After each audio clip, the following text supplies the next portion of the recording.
is Rachele Eskridge, and I serve as the Director of Prevention Education at YWCA in Oklahoma City. We are the local domestic violence, sexual assault, and stalking crisis center for Oklahoma County.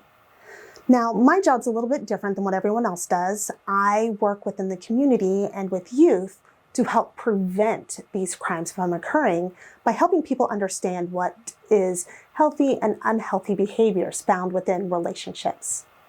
Today, I'm coming to talk to you about a particular topic that I feel often can be not quite understood and not often talked about, and that is spiritual abuse. See, a lot of people who follow religious and spiritual paths often incorporate that entire concept into their identity. And it really becomes very much a part of who they are and who they see themselves as. And that's really important. They seek out these spiritual places, beliefs, and religious centers for a place of comfort and peace and community and inspiration. Now, when spiritual abuse exists, it's impossible to be able to find that sense of comfort and peace. So what exactly is spiritual abuse? It is a form of coercion and control that is used against one person by a different individual, and it's done through a spiritual context. And the thing is a victim who experiences spiritual abuse, it's often felt as a very deeply emotional, personal attack because those belief systems are very much tied to their individual self-worth. It's also tied to how they perceive God or their higher power, how they view them, how they accept them, how they love them, and if they are even capable of being loved. And it's a very deliberate form of coercion and control done by the abuser to achieve a purpose. We can't always understand what that purpose is, but too often we try to brush off those behaviors, and reality is they are very intentional.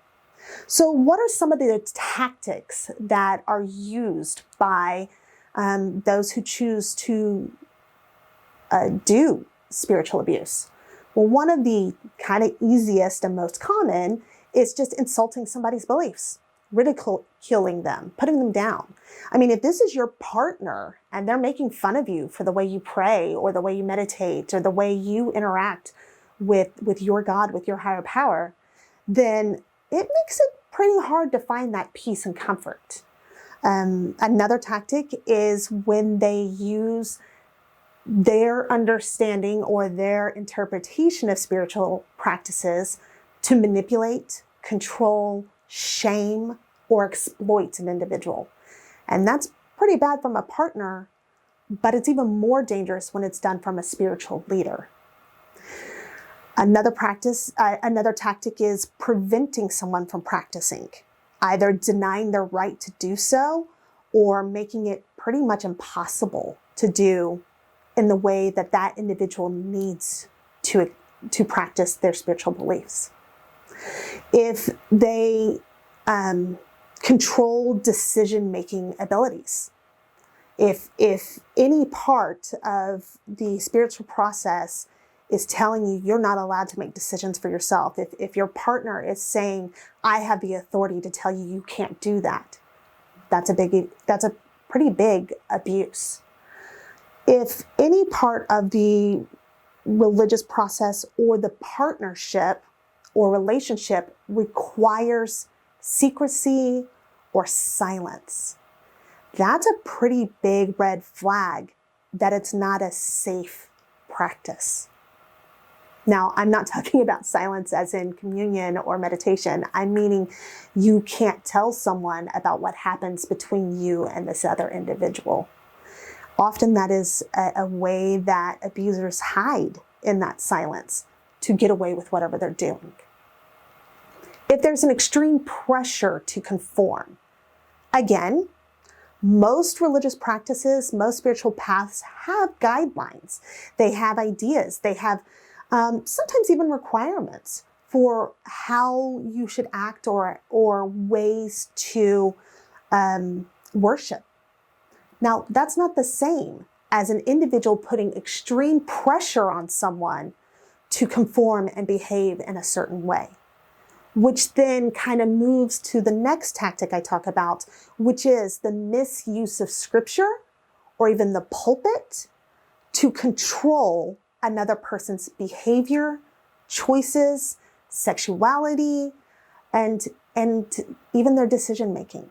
This is extremely important because for someone to take something, especially out of context, and then use it to rationalize or minimize their abusive behavior can be extremely damaging. If that partner demands obedience because they supposedly have a divine position, it can easily be used to control and coerce. And then, of course, isolation.